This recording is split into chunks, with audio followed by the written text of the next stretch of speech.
హనుమకొండ జిల్లా మెడికవర్ హాస్పిటల్లో దారుణం. డాక్టర్ల నిర్లక్ష్యంతో పేషెంట్ మృతి.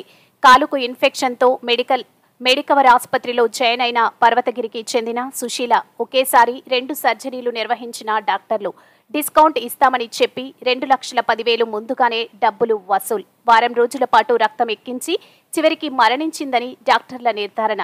న్యాయం చేయాలని డిమాండ్ చేస్తూ హాస్పిటల్ ముందు కుటుంబ సభ్యుల ఆందోళన. హనుమకొండ జిల్లా మెడికవర్ హాస్పిటల్లో దారుణం. డాక్టర్ల నిర్లక్ష్యంతో పేషెంట్ మృతి.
నిన్నటి నుంచి